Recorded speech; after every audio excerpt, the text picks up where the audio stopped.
కార్తీక పురాణం 4వ అధ్యాయం. ఇందులో మనం దీపారాధన మహిమ అలాగే శత్రుజిత్ కథను తెలుసుకుందాం.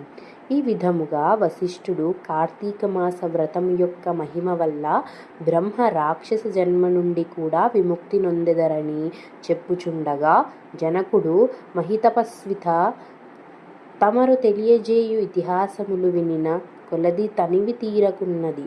కార్తీక మాసము ముఖ్యమైనవి.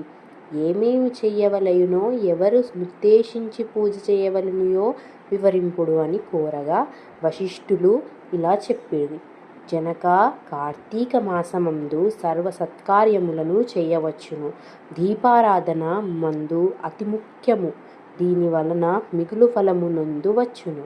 సూర్యాస్తమయమందు అనగా సంధ్యా చీకటి పడు సమయమున శివకేశవులు సన్నిధిని గాని ప్రాకారంబునందు గాని దీపముంచిన వారు సర్వపాపములను పోగొట్టుకొని వైకుంఠ ప్రాప్తి నొందుదురు.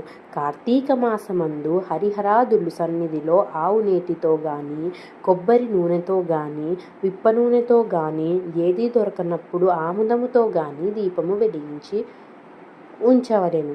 దీపారాధన ఏ నూనెతో చేసినను మిగులు పుణ్యాత్ములుగాను భక్తిపరులుగాను నగుటయే కాక అష్టైశ్వర్యమును కలిగి శివ సన్నిధికెగుదురు. ఇందుకొక కథ గలదు, వినుము. శత్రుజిత్ కథ. పూర్వము పాంచాల దేశమును పాలించుచున్న రాజుకు సంతతి లేక అనేక యజ్ఞయాగాదులు చేసి తుదకు విసుగు చెంది తీరమున నిష్ఠతో తపమాచరించుచుండగా నచ్చుటకు పీకెదుడను ఇడీముని పుంగవుడు వచ్చి, పాంచాల రాజా, నీవెందులకింత తపమాచరించుచున్నావు? నీ కోరిక ఏమి అని ప్రశ్నించగా, ఋషిపుంగవ, నాకు అష్టైశ్వర్యములు రాజ్యము సంపద ఉన్నను నా వంశము నిల్పుటకు పుత్ర సంతానము లేక కృంగి కృషించి ఈ తీర్థస్థానమున తపమాచరించుచున్నాను అని చెప్పెను. అంతా మునిపుంగావుడు, ఓయి కార్తీక మాసమున శివ సన్నిధిని శివదేవుని ప్రీతి కొరకు దీపారాధనము చేసిన ఎడల నీ కోరిక నెరవేరుదును అని చెప్పి వెళ్ళిపోయాను. వెంటనే పాంచాల రాజు తన దేశమునకు వెడలి పుత్రప్రాప్తికై అతిభక్తితో శివాలయమున కార్తీక మాసము 1 రోజులు దీపారాధన చేయించి దాన ధర్మాలతో నియమానుసారంగా వ్రతము చేసి ప్రసాదములను ప్రజలకు పంచిపెట్టుచు విడవకుండా నెలదినములు అటులు చేసెను. తత్పుణ్య కార్యముల వలన ఆ రాజు భార్య గర్భవతి అయి క్రమముగా నవవాసములు నిండి తరువాత నొక శుభముహూర్తమున నొక కుమారుని జన్మనిచ్చెను. రాజకుటుంబీకులు మిగులు సంతోషించి తమ దేశమంతటను పుత్రోత్సవములు చేయించి బ్రాహ్మణులకు దాన ధర్మములు చేసి ఆ బాలునకు శత్రుజి అని నామకరణము చేయించి అమిత గారాభముతో పెంచుచుండిరి. కార్తీక మాస దీపారాధన వలన పుత్ర సంతానము కలిగినందువలన తన దేశమంతటను ప్రతి సంవత్సరం కార్తీక మాస వ్రతములు దీపారాధనలు చేయుడని రాజు శాసించెను.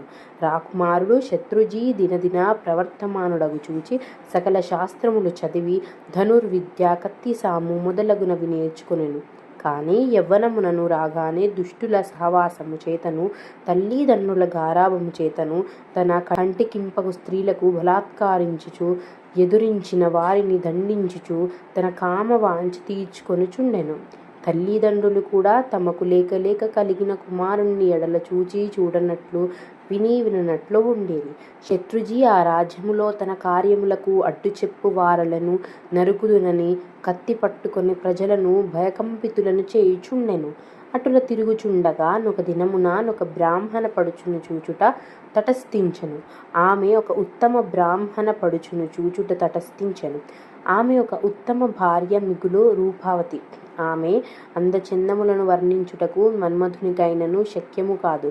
అట్టి స్త్రీ కంటపడగానే రాజకుమారుని మతి మందగించి కోయ బొమ్మ వలె నిశ్చేష్టుడై కామ వికారముతో నామెను సమీపించి తన కామవాంఛ తెలియచేసెను. ఆమె కూడా నాతని సౌందర్యానికి ముద్దురాలై కులము శిలము సిగ్గు విడిచి అతని చెయ్యి పట్టుకొని తన శయన మందిరానికి తీసుకొని పోయి భోగములను భావించెను. ఇట్లొకరికొకరు ప్రేమలో పరవశులగుట చేత వారు ప్రతిదినము నర్ధరాత్రి వేళ ఒక అజ్ఞాత స్థలములో కలుసుకొనుచు తమ కామవాంఛ తీర్చు కొనుచుండిరి. ఇటుల కొంతకాలం జరిగెను. ఎటులనో ఈ సంగతి ఆమె మగనికి తెలిసి పసిగట్టి భార్యను రాజకుమారుణ్ణి ఒకేసారిగా చంపవలెనని నిశ్చయించి ఒక ఖడ్గమును సంపాదించి సమయమున కొరకు నిరీక్షించుచుండెను.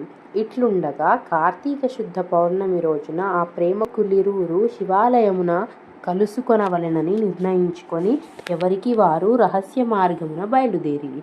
ఈ సంగతి ఎటులనో పసిగట్టిన బ్రాహ్మణుడు అంతకు ముందే కత్తితో సహా బయలుదేరి గర్భగుడిలో దాగి ఉండెను. ఆ కాముకులిద్దరూ గుడిలో కలుసుకొని గాఢాలింగనమునర్చుకొను సమయమున చీకటిగానున్నది. దీపముండినా బాగుండును కదా అని రాకుమారుడనగా ఆమె తన పైట చెంగును చించి అక్కడనున్న ఆముద ప్రమిదలో మించి దీపము వెలిగించెను. తర్వాత వారిరువురు మహానందముతో రతిక్రీడలు సలుపుటకు రుద్యుక్తులగుచుండగా అదే ఎదనుగానామె భర్త తన మొలనున్న కత్తి తీసి ఒక్క వ్రేటుతో తన భార్యను ఆ రాజకుమారుని ఖండించి తను కూడా పొడుచుకొని మరణించెను. వారి పుణ్యం కొలది ఆ రోజు కార్తీక శుద్ధ పూర్ణమ సోమవారమగుట వలన ఆ రోజు ముగ్గురూ చనిపోవట వలనను శివదూతలు ప్రేమికులిరువురిని తీసుకొని పోవుటకును యమదూతలు బ్రాహ్మణుని తీసుకొని పోవుటకును అక్కడికి వచ్చిరి. అంత యమదూతలను చూచి బ్రాహ్మణుడు, ఓ దూతలారా, నన్ను తీసుకొని వెళ్ళుటకు మీరెలా వచ్చినారు? కామాంధకారముతో కన్ను మిన్ను తెలియక పశుప్రాయముగా వ్యవహరించిన ఆ వ్యభిచారుల కొరకు శివదూతలు విమానములో వచ్చుటేలా చిత్రముగానున్నది అని ప్రశ్నించెను. అంత యమకింకరులు, ఓ బాపడా, ఎవరెంతటి నీచులైనను ఈ పవిత్ర దినమున అంగ కార్తీక పౌర్ణిమ సోమవారపు దినమున తెలిసో తెలియకో శివాలయములో శివసన్నిధిన దీపం వెలిగించుట వలన అప్పటి వరకు వారు చేసిన పాపములన్నీయూ నశించిపోయినవి. కావున వారిని కైలాసమునకు తీసుకుపోవుటకు శివదూతలు వచ్చినారు అని చెప్పగా ఈ సంభాషణమంతయు వినుచున్న రాజకుమారుడు, అలా ఎన్నటికినీ జరగనివ్వను.